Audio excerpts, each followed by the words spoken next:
What's up, all my LJC family? And welcome back to my channel. Welcome back to my channel. Today, y'all, is Vlogmas Day 4. 4, y'all. It's raining. It's an ugly day out here. But guess what? This is God creation, and I am so blessed to be a part of it. Y'all, I tell y'all, life be lifing. But you know what? We got to live this life. We got to represent this life. But without God, there is no life. So, we just got to do what we got to do. But y'all, I am so excited for today. I'm going to jump right into this video. Today, I wanted to talk about, you know, learning how to be more than what you think you are. Growing up, it was, I always thought I was less than who, I always thought I was less than a person. I always thought that a lot of things around me didn't matter. I always thought people picked on me. I'm outside doing a video, so if y'all hear any drops, it's raindrops. It's nothing but coming from the Lord. So y'all should enjoy the raindrops and listen to the just wonderful sound that it's making. But anyway, I thought I was a nobody.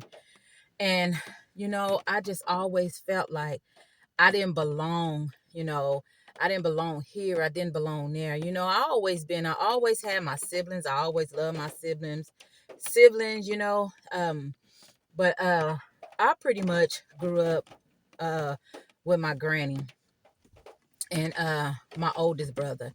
And, being in the house with, granny, there was a lot of, you know, can't do this, don't do that, don't do that. Y'all, if y'all don't believe me, I sucked the bottle till I was 9 years old. And it is so crazy because um my mom would come over to my granny house and she would go in the cabinets, and I could remember her taking all my bottles, and I would go in there and tell my granny that she's taking all my bottles, and my granny would say, "Don't worry about it, I got some for you." You know, I was just always so comfortable at my granny house, and it didn't matter if I was sucked a bottle, and it didn't matter. I was comfortable because that's where I fit. That's where I fitted in at. I fitted in at her house. I knew the love, the warm, the coziness, everything. I knew it. I knew it. I knew I was loved at her house. When I went out, and we used to have this recreation center, and all of the kids in the neighborhood and all from down the hill and everywhere, we would all come to this recreation center, and we would just have a good time. We would just, oh man, we would have so much fun. Oh man, I tell y'all, we had like routines, and we used to play games, and football, basketball. We would have played a big old parachute. I would always just go down there, but me, my granny and them, they used to always, I'm gonna say, baby us, because when it was time to take a nap, because you had to take a nap if you wasn't 12. You had to take a nap, in order to not you had under 12, you had to take a nap. So we would always go home and eat lunch, and we would never come back to after 12.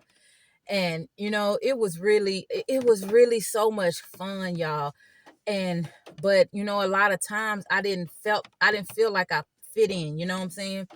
So I started getting to a point to where my two best friends that I had, I would always go. One of my best friends, she lived like right behind the center, and I tell you, she had every kind of Barbie doll that you could possibly think of. We would go and play with Barbie dolls. She had the Barbie doll houses, the ships, the dolls, the clothes, everything you could possibly think of a child having as a Barbie doll. She had it.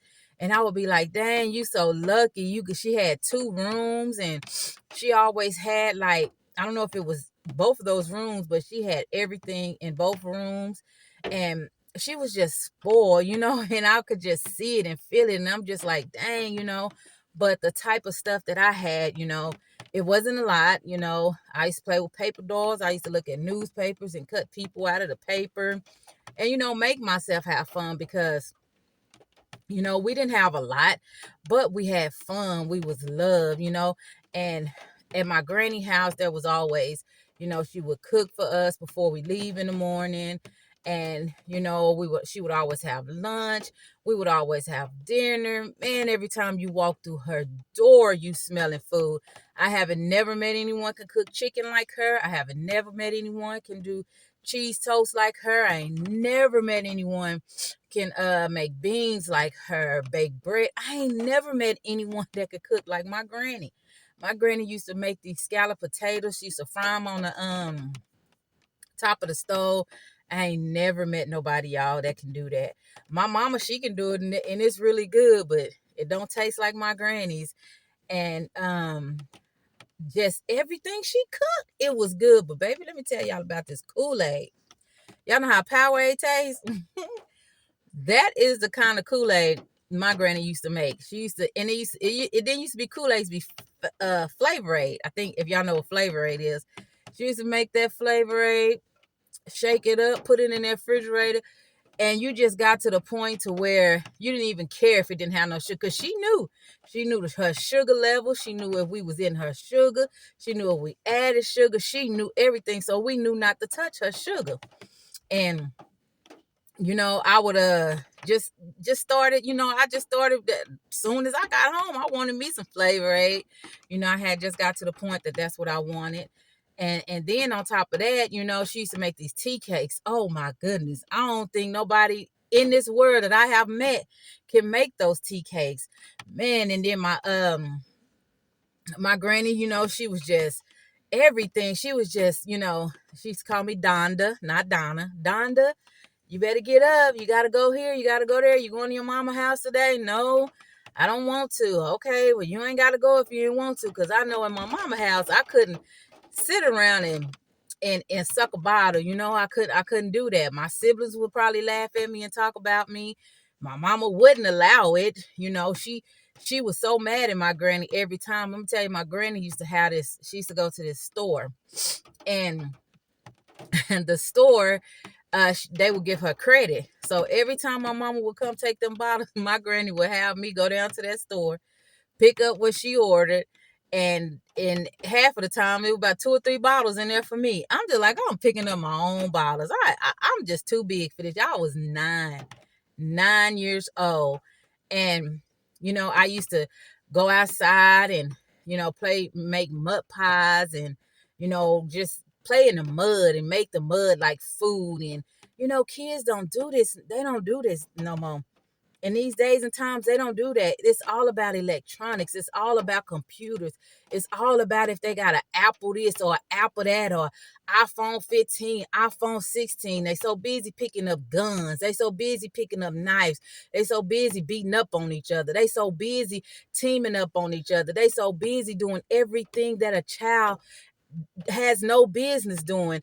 And, you know, I just feel like the generations are so different now. You know, parents are not parenting anymore. You know, they want to be their children's friends. You know, you don't you go to a club, which I'm glad I don't, but you know, you go to clubs and your kids is there, kids you didn't raise, or kids you didn't your kids and grew up with. You know, it is so crazy. It's so weird in these days.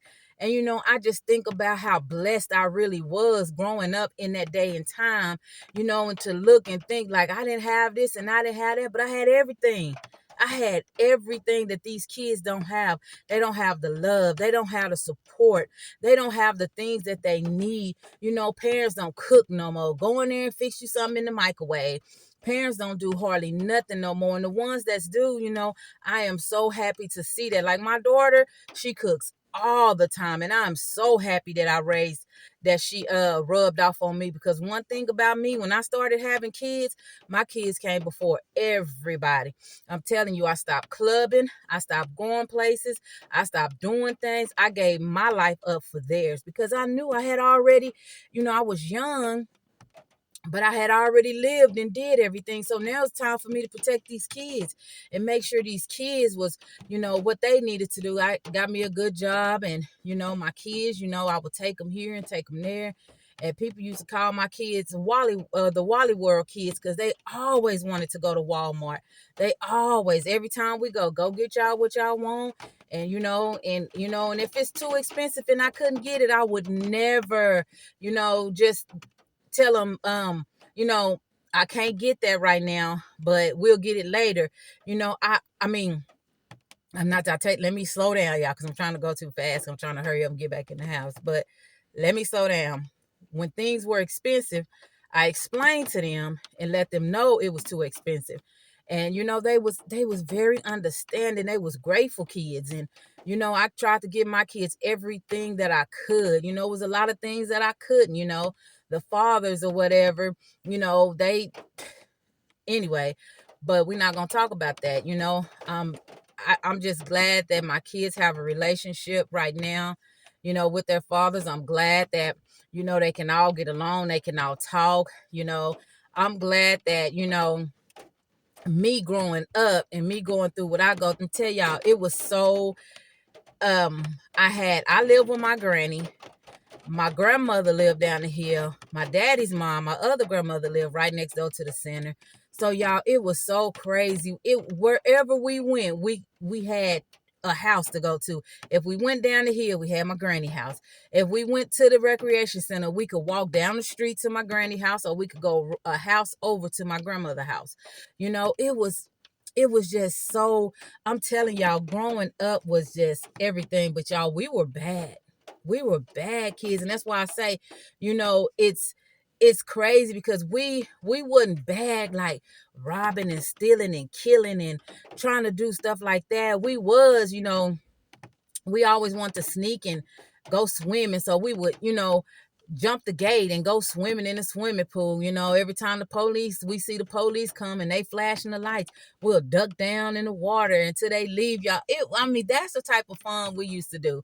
There was never no breaking in nobody's house, or waiting to rob nobody at their cars, or going to nobody's house, picking up a gun, trying to shoot them. We just had fun riding through the neighborhoods on our bikes, and playing in water, playing in the lakes, going to the park.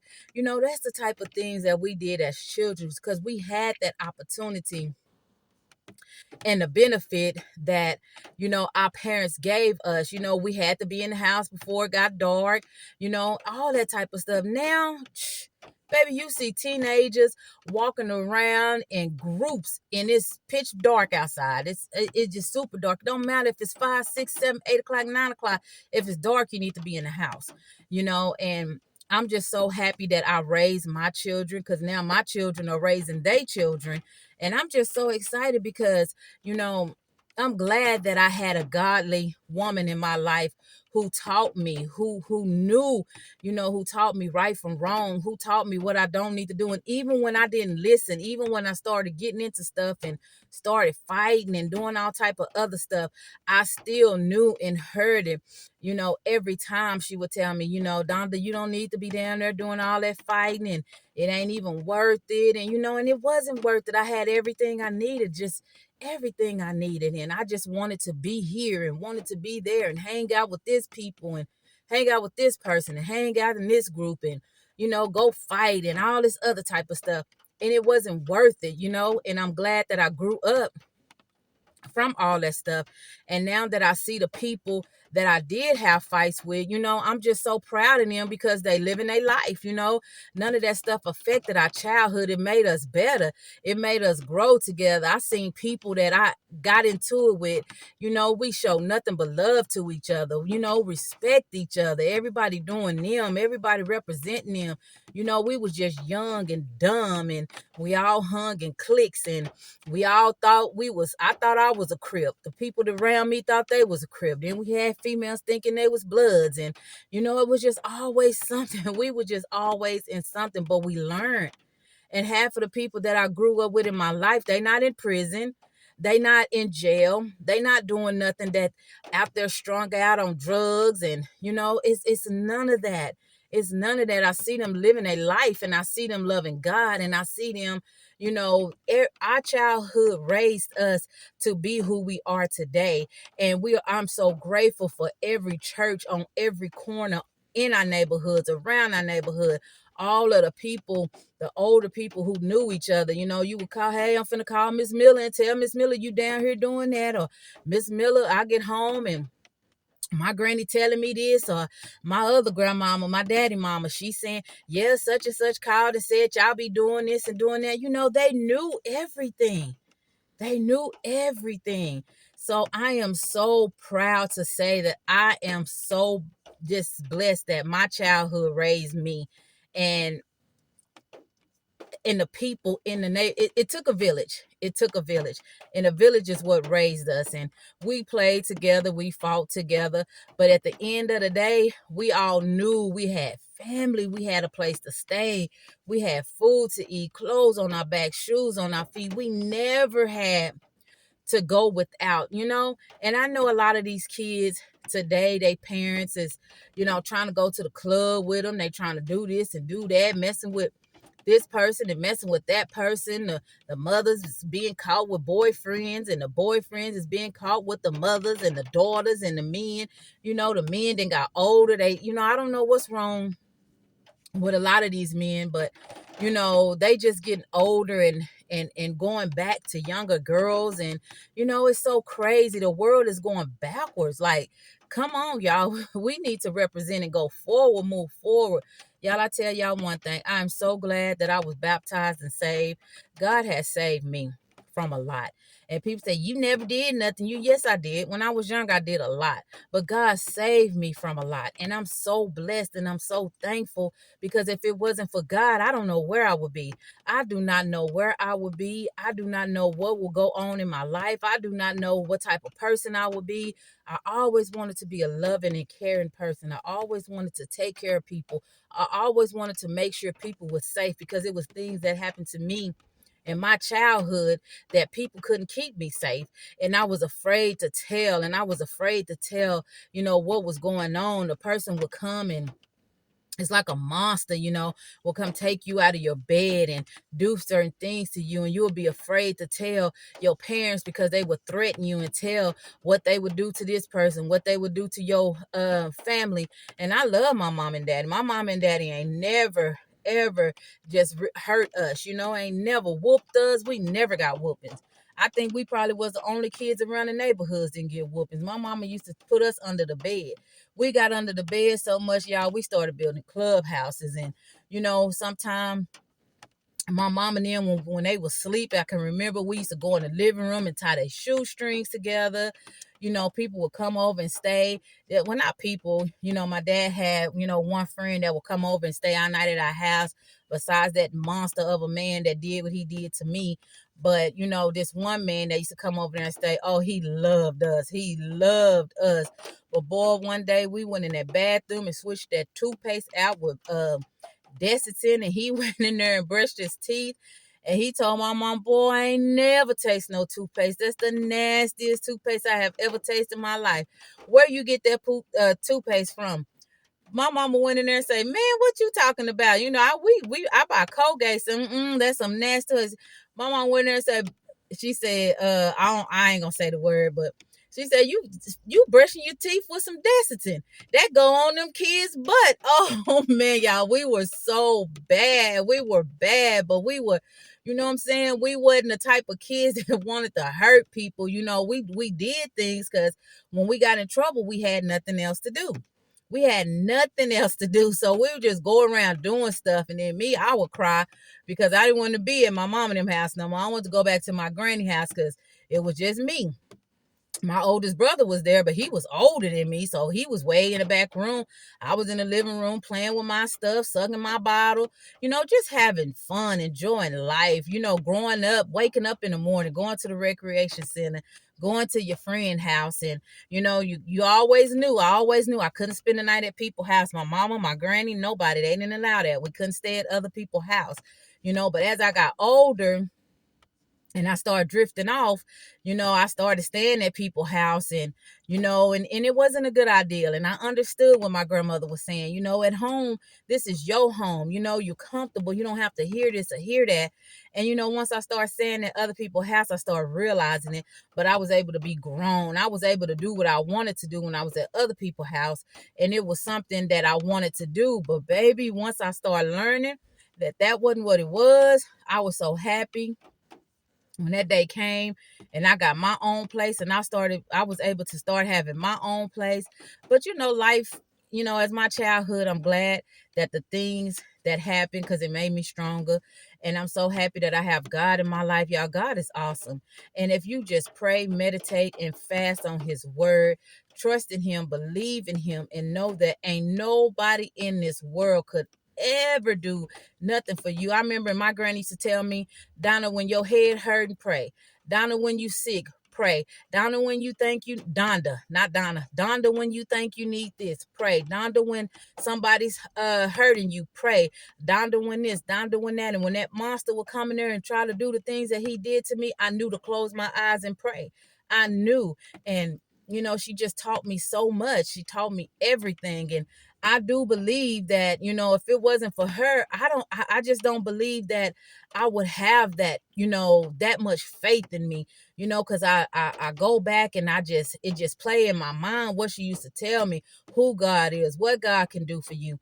And as I got older and I moved to Austin, I wanted to find a church home. I searched and searched and searched until I finally found the church home that I knew. She told me, if it's comfortable, she said, when you walk through that door several times and you feel the love and it's just feel like it's home, that is your church home. And I did it, and I picked my church home, and I'm thankful that I did. And I love them. I love everything about them. I ain't never had a bad moment or anything at this church, and I'm just grateful to my granny. I'm grateful for my childhood. But anyway, my LJC family, let me get back in here because I've been outside too long and they sitting up here looking for me. So I just wanted to tell y'all, know that God will bring you through any situation. Sometimes we got to look back and see our inner self, our younger self, and then bring that to the front to know that, hey, I need to change this. I need to change that. We wasn't into boys and all that other type of stuff when we was that young. We were just all having fun and enjoying life. Nobody wasn't trying to do nothing. As we got older, things started happening. But, hey, I could go talk to my granny and tell her anything. And the day I lost my granny, that was the day I lost myself. And, as I tried to, just swing, maneuver, whatever you want to say through life, I found my way because I would always listen to what she told me, Donna, read this, read that, go listen to this. And, did you read that? Did you read Psalms? Did you read, she would tell me Genesis, I said, well, Granny, where am I supposed to start? She say, start in Genesis, start somewhere, just read your word. And, you will have a relationship. It's just like reading a book. Read your word, apply your word, build a relationship, and know that God is the only way. He is for you. And she used to always tell me, ask for forgiveness, Donda. Repent, Donda. She say this is something that you have to do for the rest of your life. And I do believe I still make it because her prayers are just swarming all over me. I do feel like I'm favored because of her. I really truly do. And I'm just glad, like I say, my childhood took me, and I can look back and understand a lot of things that went on. But